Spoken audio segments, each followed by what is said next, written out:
Asante. Bwana Yesu asifiwe. Nataka nimshukuru Mwenyezi Mungu kwa neema hii ya kipekee ambayo ametukirimia sote kwamba tuweze kuipokea mibaraka yake. Nikuambie karibu mlimani tuweze kubarikiwa tena katika somo la siku ya leo. Basi na tuombe. Tunakushukuru Baba na Mungu wetu uliye mwema. Tunasema ni asante kwa nafasi ya kipekee ambayo umependeza kwamba tuweze kuleta neno hili mbele zako. Tuombalo ni kwamba uwepo wako ukawe nasi ili kwamba neno hili likatuvute karibu na msalaba wako na kutuandaa kwa ajili ya majilio ya Kristo mara ya pili. Maana ni kupitia kwa Yesu Kristo tumeomba na kuamini. Amen. Nataka nimshukuru Mungu kwa nafasi hii ya kipekee. Siku ya leo, siku ya Ijumaa, nataka nimalizie somo la unabii ambalo hatukuweza kulikamilisha katika sehemu ile ambayo tuliangalia siku ile iliyopita. Na tulikuwa tunaangalia swala ambalo ni utangulizi hasa unabii ni nini, na tukaweza kujua unabii ni kitu gani, na unabii ulitoka wapi, na unabii ulikuja vipi, na manufaa yake ni yapi kwa maisha ya mwanadamu wa kizazi cha leo. Na tulipokuwa tukiangalia tukagundua kwamba unabii ni taa, ambayo taa ni neno lake Mwenyezi Mungu ambalo lilitoka kwa Mungu na likaja kwetu kupitia kwa watumishi wake manabii waliolipokea kwa njia ya ndoto na kwa njia ya maono. Tukatambua ya kwamba ndoto ni lazima mtu awe amelala ndipo aweze kuiota ndoto, lakini maono unaweza kuyapata hata kama hujalala. Na kwa sababu ya kuwa manabii wote hudai ya kwamba wameonyeshwa na Mungu, iwe ni maono ama ni ndoto, hivyo tukataka kujua tofauti basi ni gani kati ya nabii wa kweli na nabii wa uongo. Na onyo likatolewa kwanza katika kitabu cha waraka ule wa kwanza wa Yohana sura ya 4 aya kwanza, ambayo Yohana aliandika akasema, wapenzi, msiamini kila roho, bali zijaribuni hizo roho kwamba zimetokana na Mungu. Kwa nini? Kwa sababu manabii wengi wa uongo wametokea duniani. Kisha Yesu naye akatoa onyo katika kitabu cha Mathayo sura 24 aya 11 na ile aya 24. Yesu alisema katika sura ile 24 aya 11 ya kwamba na manabii wengi wa uongo watatokea na kudanganya wengi. Kwa hiyo Yesu alikuwa anawaambia wanadamu ya kwamba watatokea manabii kweli, tena wengi, lakini sio wa kweli bali ni wa uongo. Na aka-emphasize katika aya ile ya 24, Yesu akasema ya kwamba kwa maana watatokea makristo wa uongo na manabii wa uongo, nao watafanya ishara kubwa na maajabu, wapate kuwapoteza kama yamkini hata walio wateule. Kwa hiyo tunaambiwa kwamba wangetokea makristo wa uongo, yani false Christs, watu wanaojiita Yesu lakini si wa kweli, kwa sababu Yesu alituambia kabla aondoke na kwenda mbinguni, akiwa bado katika ulimwengu huu, ya kwamba siku atakaporudi mara ya pili, it will be a global event. Haitakuwa ni jambo ambalo linafanyika mahali fulani tu, ya kwamba Yesu atokezee Mombasa na sionekane Nairobi, ama atokezee Marekani na sionekane Afrika, ama atokezee Asia na sionekane Europe. Alisema kama vile umeme unavyotoka mashariki na ukaangaza mpaka magharibi, ndivyo kutakavyokuwa kuja kwake Mwana wa Adamu, ya kwamba Yesu atakapotokea kila jicho litamuona, kama kinavyosema kitabu cha Ufunuo sura ya 1 aya ile ya 7, ya kwamba tazama yuaja na mawingu na kila jicho litamuona. So it will be a global event, ya kwamba kila mmoja ataweza kumuona Yesu atakapokuwa akirudi mara ya pili. So akasema, lakini kabla ya kurudi kwake, mojawapo ya dalili za kwamba amekaribia kurudi ni kutokea kwa makristo ambao ni wa uongo. Watu watajiita Kristo. Nikapatia mfano wa bwana aliyekuwa akijiita Jehova Wanyonyi, alishakufa. Kuna mwingine mpaka sasa anaitwa Yesu wa Tongaren, yuko pale Bungoma. Kuna mwingine ametokezea kule Kakamega pia, anajiita Mungu, anasema ya kwamba yeye amekaa miaka 38 katika ulimwengu huu bila kuwahi kwenda choo, kwa sababu yeye ni Mungu, lakini anakula vizuri na hana shida. Watu hawa wanajiita lakini si wa kweli, na ndiyo maana Mungu ama Yesu Kristo akatuonya, akasema ya kwamba mambo hayo yatafanyika. Lakini sasa katika jambo hili, kwa kuwa watatokea wengi ambao ni wa uongo, tukataka sasa tujue, na tukasema huu ndio muhimu wa unabii kwa mwanadamu wa kizazi cha leo, ya kwamba ili wewe baada ya kujua kwamba unabii ni taa na taa ni neno la Mungu ambalo lilitoka kwake Mungu likaja kwetu kwa njia ya watumishi wake manabii. Sasa tunataka tuweze kutofautisha nabii wa kweli anakuwaje na nabii wa uongo anakuwaje, kwa sababu ya kuwa wamekuwepo manabii wengi katika ulimwengu huu na mpaka sasa wanaendelea kuwepo. Kama nilivyokuambia, especially katika taifa letu, wako wengi wasiohesabika. Kila mtu anachomokea mahali pake, anasema yeye ni nabii, Bwana amemwonyesha, anaanza kutabiri, watu wanaamini, wanafurika kwake wakidhani ya kwamba wataweza kusaidiwa. By the way, majority of the so-called prophets katika ulimwengu wetu wa sasa, they are in business. So anapoanzisha kanisa lake ama anapoanzisha dhehebu lake, lengo lake kubwa ni kwamba aweze kupata wafuasi ambao watakuwa ni njia ya kipato kwake. Hivyo watu wanapokwenda pale wakifurika, yeye kwake ameshapata kivuno. Kwa hivyo inatupasa tuweze kuwa makini na waangalifu. Ukiangalia leo wale ambao wanajulikana katika taifa hili kama prophet of war, anajiita the mightiest prophet. Yaani wakati mwingine anazungumza mambo unakaa chini unajiuliza, kweli huyu ni mtu anaelewa hata Mungu anaoperate in which way? Kwa sababu gani? Anasema ya kwamba yeye kabla Mungu afanye jambo ni lazima amconsult. Na wakati mwingine anaenda kule mbinguni and they rub shoulders with Jesus Christ, wakielezana mambo fulani hivi, na watu wanasadiki na kuamini ya kwamba huyu mtu ni wa kweli. Lakini nataka ujiulize swali moja mpendwa, ya kwamba hawa wote wanaodai hivyo, ukiangalia ni mali wanazojilimbikizia, sio kwamba wanatenda kazi ya Mungu. Na kwa sababu ya kuaminiwa kwa watu hawa, watu wanatoka katika maeneo mbalimbali kwenda kwa wanadamu hawa wakiwa na matumaini ya kwamba watawasaidia na kuwatoa katika shida zao. Lakini je, ili nabii awe wa kweli anakuwaje? Na ili nabii awe wa uongo anakuwaje? Utawezaje kutambua ya kwamba huyu ni wa kweli na huyu si wa kweli? Maana Biblia imesema ya kwamba tusiamini kila roho, bali kwanza tuzijaribu hizo roho kwamba zimetokana na Mungu. Kwa sababu gani? Kwa sababu manabii wengi wa uongo wametokea duniani. Now today we have so many who claim to be prophets. Utajuaje sasa kama huyu Mungu amemtuma ama hajamtuma? Nabii wa kweli anakuwaje? Kabla nisome andiko, kuna wakati mmoja nitasema ni nabii ama ni pastor ama ni nani, alitabiri 2007 na sitaki kutaja jina lake. Akasema Mungu amemwonyesha hatakuwa president because we had an election during that year. Na akasema Mungu amemwonyesha kwamba yeye atakuwa rais. Na katika kukampeni kwake, unajua kama Mungu amekuonyesha kwamba utakuwa kitu, you don't need to campaign for it, kwa sababu ya kwa ya Mungu inakuwa automatic. Mungu ana uwezo wa kubadili mioyo ya watu na kuifanya ikuelekee wewe. So huyu bwana nikamwona kampeni na akafika mahali akasema ya kwamba itakapofika siku ya kupiga kura, na ukaenda pale kwa polling station na ukaingia pale kwa polling booth, umepewa makaratasi, utakapokuwa unataka kuandika Mwai Kibaki, because that time the late Mwai Kibaki was a presidential candidate. So akatumia mfano wake kusema kwamba utakapokuwa unataka kuandika Mwai Kibaki, mkono utatetemeka wenyewe na uandike Pius Mwiru. So akajaribu kuambia watu ya kwamba yeye atachaguliwa kwa sababu Mungu amempendekeza, na hivyo hata watu watatemeka mikono wakijaza jina lake. Wapendwa, alianguka flat. Ninajaribu kusema nini? Ya kwamba by that instance we can now prove clearly that Pius Mwiru ni nabii wa uongo. Maana kama kweli angekuwa Mungu amemtuma, hangekosa upresident. Hivyo Mungu kama alikuwa amemtuma, ina maana Mungu alimdanganya, na Mungu si mwanadamu aseme uongo. Kwa hivyo inatupasa tuweze kuangalia haya. So nabii wa kweli utamjuaje?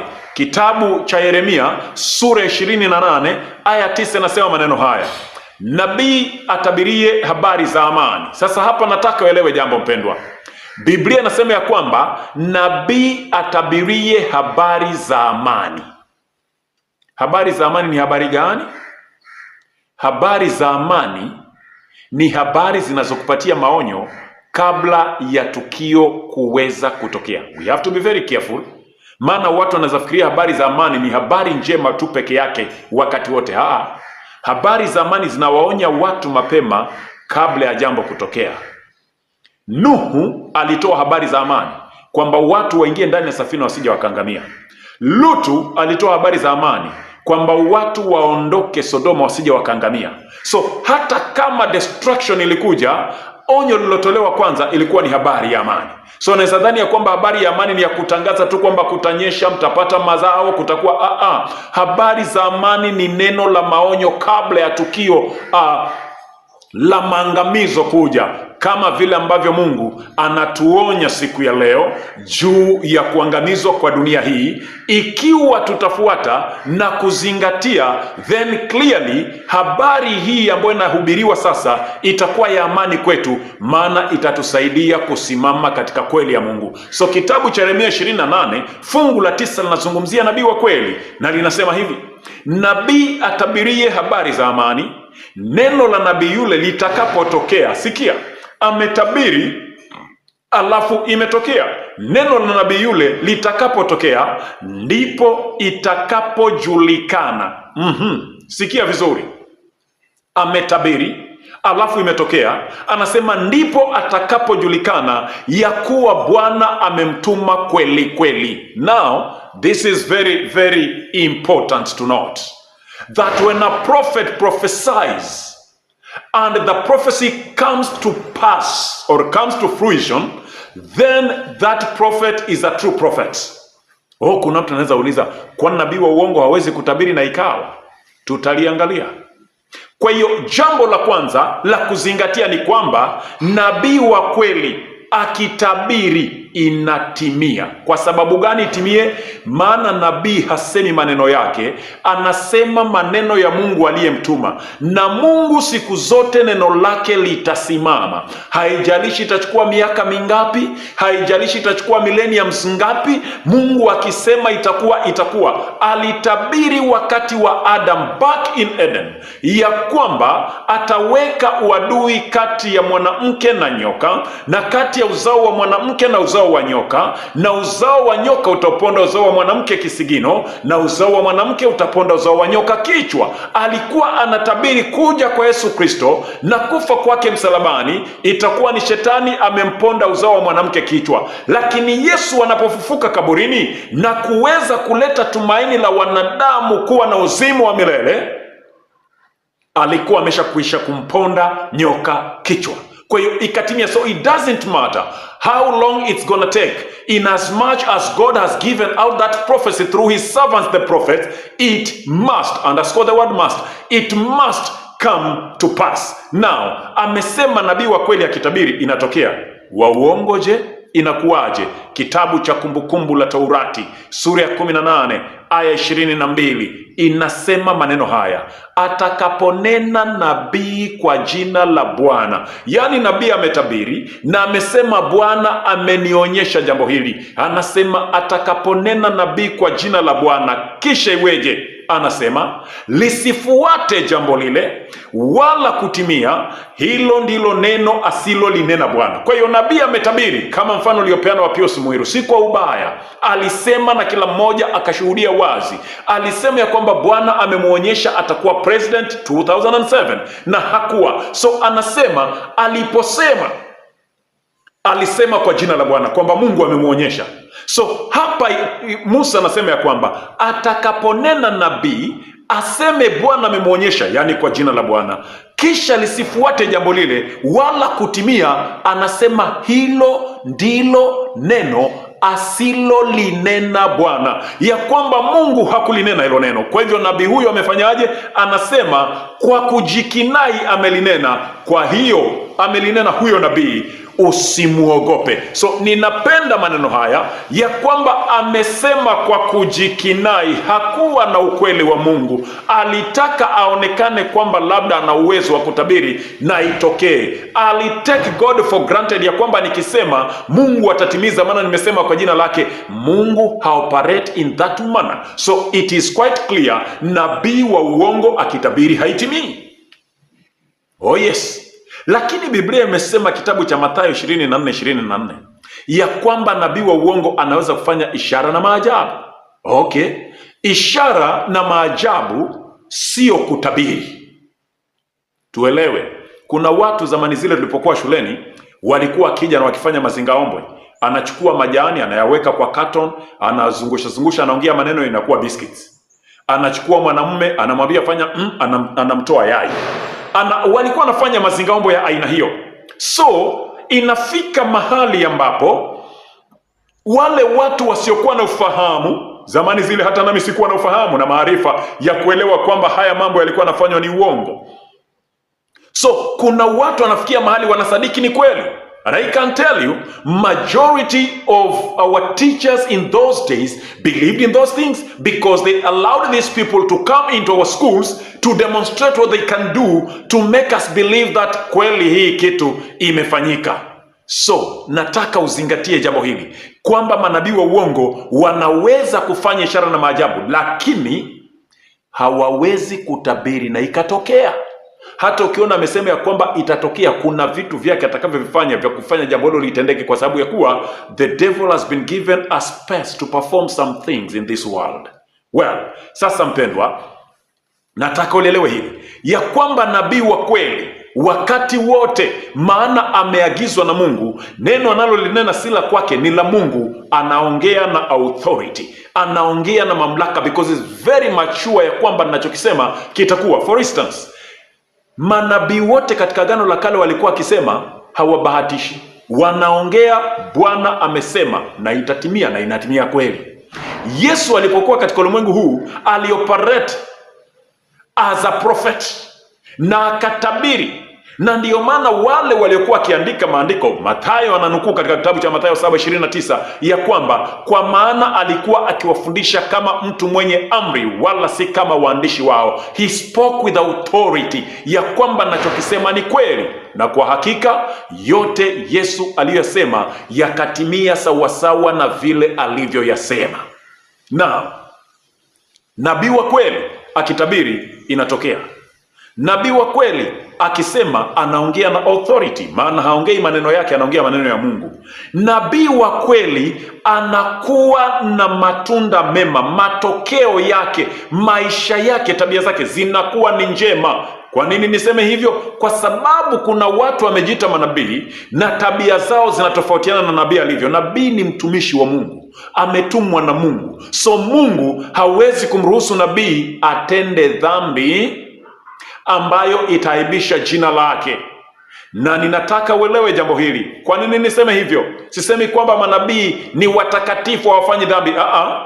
Anaweza ndiyo kupungukiwa, kwa sababu mwanadamu ni mdhaifu and has that carnal mind. Lakini Mungu anapomtumia nabii, anamtumia akijua kwamba anakuwa kielelezo bora, na hivyo ndivyo ambavyo Wakristo wote wanafaa kuwa vielelezo bora. Sikia hapa, kitabu cha Mathayo sura ya 7:20 nasema ya kwamba ndiposa kwa matunda yao mtawatambua. Yaani matunda ni matendo. Matendo ya hawa watu yatadhihirisha kweli huyu mtu ni mcha Mungu. Now let me tell you, alitokea nabii hapa Kenya anaitwa Kanyari, akaanza kufanya miujiza yake ya kutumia potassium permanganate na vitu vingine, na watu wakawa wamesadiki na kuamini kweli huyu mtu Mungu anamuonyesha. Kumbe alikuwa anatumia sayansi kuwadanganya hawa watu.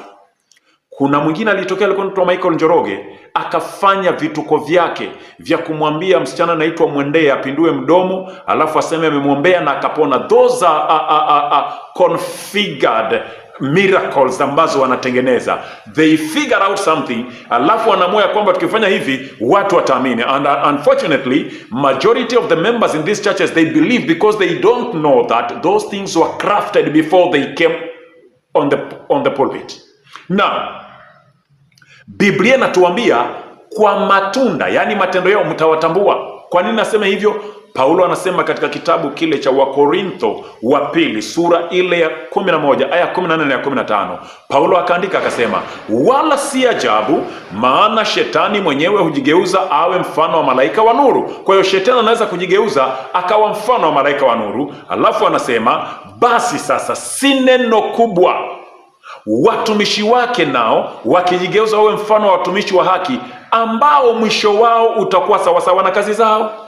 Kwa hivyo hata kama mtu anajifanya kwamba ni mtumishi wa kweli wa Mungu na si wa kweli, matunda yataonekana, kwa sababu ilionekana pale Kanyari akianza kuwashika wanawake matiti ndani ya kanisa, akianza kufanya vitu ambavyo vya kawaida. It was an expose kwa jicho pevu, na ni kitu ambacho mpaka siku ya leo natumia kwamba bado kwa YouTube unaweza kujionea. So matunda pale akadhirisha kwamba this man truly he is not a servant of God. Ni watu ambao wamejibandika. So it is always good uangalie huyu mtu ambaye anakuambia yeye ni nabii, kweli Mungu amemtuma. Tuliona Mackenzie na Shakahola Saga, mpaka leo yuko rumande, kesi inaendelea. So many people died kwa sababu ya kuwa aliwaambia tufunge mpaka tufe, twende wapi? Mbinguni. Sivyo Mungu alivyosema, sivyo Yesu alivyoagiza. Because when you starve yourself to death, you are committing suicide, and suicide is a highway to hell. Huwezi kwenda mbinguni. So wale waliosema wanafunga pale mpaka wakafa, I want to tell you brothers and sisters,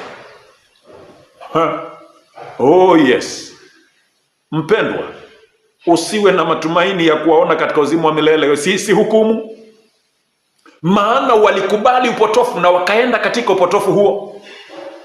Na Paulo anasema, as many as have sinned without the law, that is sinning in ignorance, as have sinned without the law, they will perish without the law. And as many as have sinned with the law, they will be judged by the law. Kwa hiyo kuna mtu kweli amefundishwa na akakubali na akaamini, akaenda akafunga mpaka akafa. You have stabbed yourself and you have committed suicide. Na suicide it's sin before God. Oh brothers and sisters, angalia hapa, nabii wa kweli na nabii wa uongo tunawatofautisha sasa. Wa kweli akitabiri inatimia, wa uongo haitimii. Wa kweli anaongea kwa mamlaka, wa kweli anakuwa na matendo mema. Nabii wa kweli sasa, huyu nabii wa kweli anapopata maono anakuaje? Probably there's somebody who is referred to as a prophet in your church or maybe in your locality, ambaye watu wanakuja nowadays, hata waganga wanajiita mapasta. They do not want to recognize themselves as magicians, wanasema ni mapasta, ili kwamba watu wanapoenda kwao wakiulizwa naenda wapi, anasema naenda kwa pasta, kumbe anaenda kwa mganga. Lakini sasa nataka ulishike jambo hili vizuri, kwa sababu ya kuwa kuna watu wanasema ni manabii.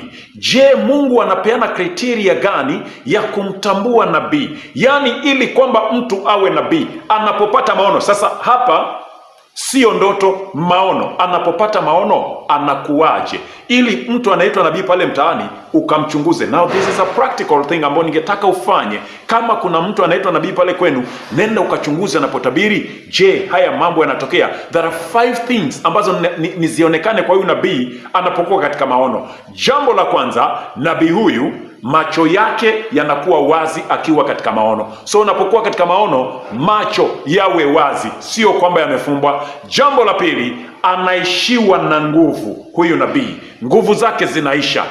Jambo la tatu, anaanguka chini, na haanguki kwa hali yoyote, anaanguka uso kielekea chini, inaitwa falling on a trance. Anaanguka uso kielekea chini, haanguki kwa bavu, haanguki chali, anaanguka kifudifudi. Jambo la nne, huyu mtu anatiwa nguvu na Roho, sasa anasimama. Na jambo la tano, pumzi yake inamwishia, lakini anaweza kuongea. Now this sounds somehow abnormal, maana pumzi yangu ikiisha hapa kinatangazwa. Now the question is, huyu nabii wa kweli anapokuwa katika maono, mambo haya matatu yanapotokea, matano yanapotokea, je, ni maneno yangu ama maandiko yanasema hivyo? Njoo nami mpendwa, tuanze moja baada ya lingine. Number 1, macho yanakuwa wazi. Kitabu cha Hesabu sura ni ile 24 na fungu ni la 4. Hesabu 24:4 inasema hivi: asema yeye asikiaye maneno ya Mungu, yeye aonaye maono ya Mwenyezi, akianguka kifudifudi amefumbua macho. Si amefumba, amefumbua. Maandiko yanasema aonaye maono ya Mwenyezi anaanguka kifudifudi, falling on a trance. Falling on a trance, kuanguka kifudifudi ni kuanguka uso kielekea chini. Alafu wanasema hali amefumbua macho. Sasa yule nabii wenu anapotabiri, je, macho yapo wazi ama amelala ama anafanya nini? That is number one. Wacha hapa amezungumza mambo mawili. Anaanguka kifudifudi, amefumbua macho. Yana na mkoso kielekea chini na macho yako wazi. Wacha tuulize moja wa manabii aliyepata maono alikuwaje? Danieli. Kitabu cha Danieli sura ile ya 10 aya 8 mpaka ya 10, alafu tusome ya 17. Angalia mambo haya yote matano yanaonekana kwa Danieli. Anasema hivi: basi nikaachwa peke yangu, nikayaona maono haya makubwa. Yaani alikuwa pamoja na Hanania na Mishaeli na Azaria kwenye chumba kimoja. Lakini maono haya alipokuja, nchi ikatetemeka, ile nyumba ikatetemeka. Shadrach, Meshach na Abednego wanaojulikana kama Hanania, Mishaeli na Azaria wakachomoka mbio. Danieli akabaki peke yake. Na Danieli alipobaki peke yake, maandiko yanasema ya kwamba nikaachwa peke yangu, nikayaona maono haya makubwa. Ni nini alichokiona? Anasema wala hazikubaki nguvu ndani yangu, maana uzuri wangu uligeuzwa ndani yangu kuwa uharibifu, wala sikusaziwa nguvu. So number one, macho yake alikuwa wazi, maana anasema aliachwa peke yake akayaona maono haya. Hivyo akiachwa peke yake, na maana wale wengine waliondoka. Alikuwa na wenzake lakini wakaondoka. So number one, macho yako wazi, maana hajalala. Then number two, anasema ya kwamba hazikubaki nguvu ndani yake. Number three, ni nguvu zimeisha sasa, aanguke chini. Si macho yako wazi, nguvu zimeisha, ni aanguke chini, atiwe nguvu na Roho, asimame, alafu pumzi ishe. Wacha tusonge mbele. Inasema hivi: walakini nilisikia sauti ya maneno yake, nami niliposikia sauti ya maneno yake, ndipo niliposhikwa na usingizi mzito. Okay, unaposhikwa na usingizi na maana haujalala, ndio uende kulala. So anasema akashikwa na usingizi mzito na uso wangu umeelekea chini. So Daniel anatuambia wazi hapa ya kwamba macho yake alipokuwa wazi na nguvu zikaisha, akasikia ni kama anashikwa na usingizi mzito, na uso wake umeelekea wapi? Umeelekea chini. Yani sasa is now falling on a trance. Number 3, he is now falling on a trance. Nasema natazama, mkono ukanigusa, ukaniweka juu ya magoti yangu. Kuwekwa juu ya magoti ni kufanyaje? Kusimamishwa. Kwa hiyo sasa anatiwa nguvu. Macho yamekuwa wazi, nguvu zimeisha, anaanguka uso ukielekea chini, anaguswa sasa, anasimamishwa kwa juu ya magoti yake na vitanga vya mikono yangu. Sikia sasa, anasema verse number 17. Mambo manne tumeona yamefanyika. Macho yamekuwa wazi, nguvu zimeisha, ameanguka uso ukielekea chini, ameguswa sasa, ametiwa nguvu sasa, amesimama. Nini kilichofanyika? Verse 17 nasema, maana mtumishi wa Bwana wangu. Sasa Danieli anajaribu kutafakari haya mambo yatakuwaje. Anaandika baada ya maono haya kuyaona. Anasema, maana mtumishi wa Bwana wangu huyu atawezaje kusema na Bwana wangu huyu? Kwa nini? Kwa maana kwangu mimi mara hazikusalia nguvu ndani yangu, wala pumzi haikusalia ndani yangu. Kwa hiyo number 1, nguvu zimeisha. Number 2, pumzi zikafanya nini? Zikaisha. Mpendwa, yule nabii pale kwenu kanisani anapotabiri haya mambo yanaonekana. Kama hayapo, mpendwa, usijisumbue, maana wapo wengi. Yesu alisema watakuja wengi ambao hakuwatuma. So wapo wengi ambao Yesu hajawatuma, wanajiita manabii. Ikiwa haya mambo hayaonekani kwake anapokuwa katika maono na anakuambia anapata maono, mpendwa, achana naye, usijisumbue.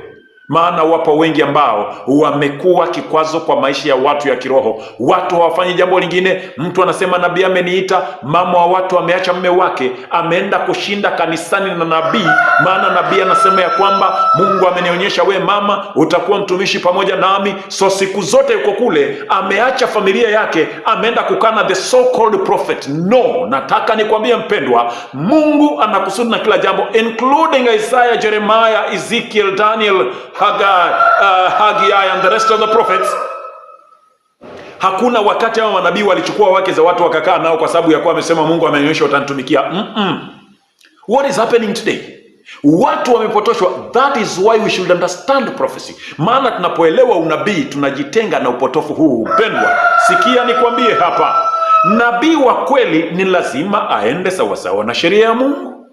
Anapoipinga sheria, huyo Bwana hajamtuma. Kwa nini niseme hivyo? Sikia hapa, kitabu cha Maombolezo, written by Jeremiah, Lamentation chapter number 2 verse 9. The Bible says, inasema, malango yake yamezama. Yeremia anaomboleza kwa ajili ya wana wa Israeli, wamechukuliwa mateka, maana walimuasi Bwana, wamekwenda katika nchi ya ugeni. Sasa Yeremia anasema malango ya mtu wangu Israeli yamezama, malango yake yamezama katika nchi. Ameyaharibu makomeo yake, ameharibu kila kitu ambacho kingeweza kuwa kingo kwake.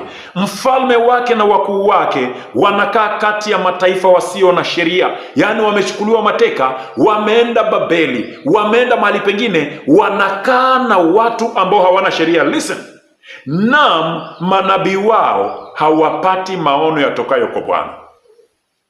Kwa sababu ya kukaa na watu wasio na sheria, Mungu amefrizi mpaka unabii hauji tena. So nabii wa kweli ni aende sawasawa na sheria za Mungu. Hivi mpendwa, mtu akijiita nabii, muulize, je, unaishika sheria? Oh yes, huyo ni nabii wa Mungu. Akwambia sheria iliisha msalabani, huyo mpendwa, achana naye, hamna haja. Ndiyo maana Yohana alisema musiamini hizo roho, bali muzipime kwanza. So tunapima kwa kitu gani? The thermometer that we use to measure huyu nabii ni kitu gani? The Bible.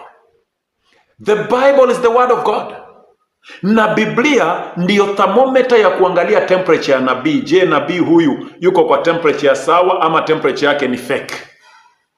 Sikia hapa, Isaia 8:20. Isaia kaandika, na waende kwa sheria na ushuhuda. Ikiwa hawasemi sawasawa na neno hili, bila shaka kwa hao hapana asubuhi. Sikia maneno haya. Neno asubuhi kwa tafsiri ya King James Version amesema hivi: to the law and to the testimony, if they speak not according to this word, it is because there is no light in them.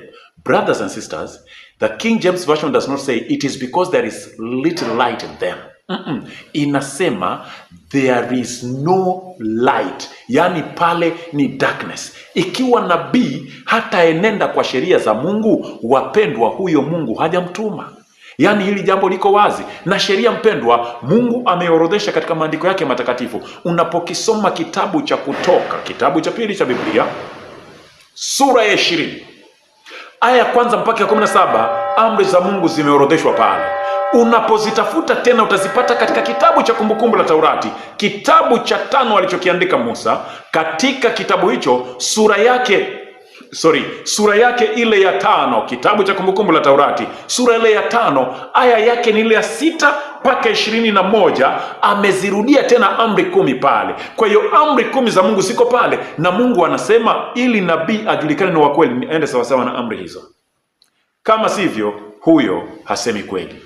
The number 2, aende kwa ushuhuda, si sheria tu, aende kwa ushuhuda. So ushuhuda ni kitu gani? Maana leo katika makanisa mengi, wakati umetengwa watu kutoa ushuhuda, wanasimama pale, wanashuhudia, watu wanasema amen, na inaonekana kwamba kweli ni Mungu amefanya. Lakini ushuhuda ambao Mkristo anafaa kushuhudia, ushuhuda ambao wewe Mkristo unapaswa kushuhudia ni kitu gani?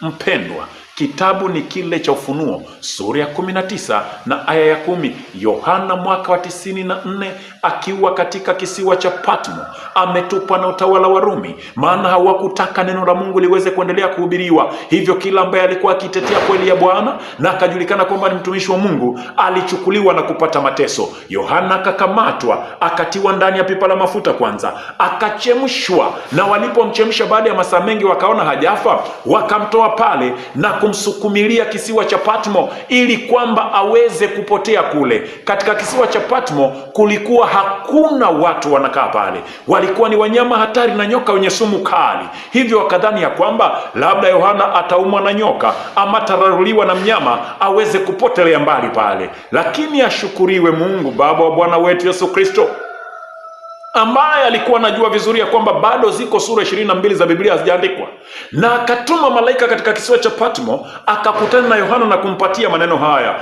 na ndipo Biblia inasema nami nikaanguka mbele ya miguu yake ili nimsujudie. Yohana anataka kusujudia yule malaika, maana aliona huyu ni mtakatifu, anafaa kusujudiwa. Nikaanguka mbele ya miguu yake ili nimsujudie, akaniambia angalia, usifanye hivi. So malaika akakataa ibada, akasema usifanye hivi. Fanyaje? Kwa kuwa mimi ni mjoli wako, yani ni mjumbe kwako na kwa ndugu zako walio na ushuhuda wa Yesu. Kwa hivyo kuna ushuhuda wa Yesu ambao wewe na mimi leo tunapaswa kushuhudia. Anasema angalia, usifanye hivi, maana mimi ni mjoli wako na wa ndugu zako walio na ushuhuda wa Yesu. Msujudie Mungu, kwa maana ushuhuda wa Yesu ndiyo roho ya unabii. Nataka nikwambie mpendwa, roho ya unabii ndiyo ushuhuda wake Yesu Kristo ambao tunapaswa kushuhudia. Na ndiyo maana nimekualika juu ya mlima huu ili tuweze kuandamana, tusome kwa upole tu, tukiangalia unabii huu wa maandiko ili tuweze kuelewa. Maana huo ndio ushuhuda wa Yesu Kristo. Na nikwambia mpendwa, kupitia kwa masomo ya unabii tutakayokuwa tukiendelea nayo, utaweza kuelewa mpendwa, ulimwengu wetu ulitoka wapi, umefika wapi na unakwenda wapi. Ulimwengu uko safarini, kuna mahali ulitoka, kuna mahali umefika na kuna mahali ambako unaenda. Je, ulitoka wapi, umefika wapi na unaenda wapi? Kuna mambo mengi ambayo yanaendelea katika ulimwengu huu. Tutaweza kuelewa ni kwa nini haya yote yanafanyika katika dunia hii kwa vipindi hivi vya unabii vinavyokujia juu ya mlima huu. Mungu akubariki na uweze kujitenga na manabii wa uongo, kwa sababu unaweza kumtambua kwa kumpima kwa maandiko matakatifu. Bwana akubariki na kuongoze. Tuzidi kuwasiliana na kuombeana na kutiana moyo. Na tuombe. Baba yetu na Mungu wetu unayetupenda, asante kwa neema yako. Asante kwa nafasi hii na asante kwa neno hili. Tusaidie Bwana, tuweze kujitenga na upotofu ambao shetani ameuleta kwa watu wako kupitia kwa mawakala wake wanaojiita kwa manabii, ili kwamba tuweze kuenenda sawasawa na mapenzi yako. Wacha Roho wako Mtakatifu akatutawale na kawe kiongozi wetu, hatimaye tusimame upande wa kweli, ili ujapo mara ya pili tuweze kurithi uzima wa milele. Maana ni kupitia kwa Yesu Kristo tumeomba na kuamini. Amen. Barikiwa.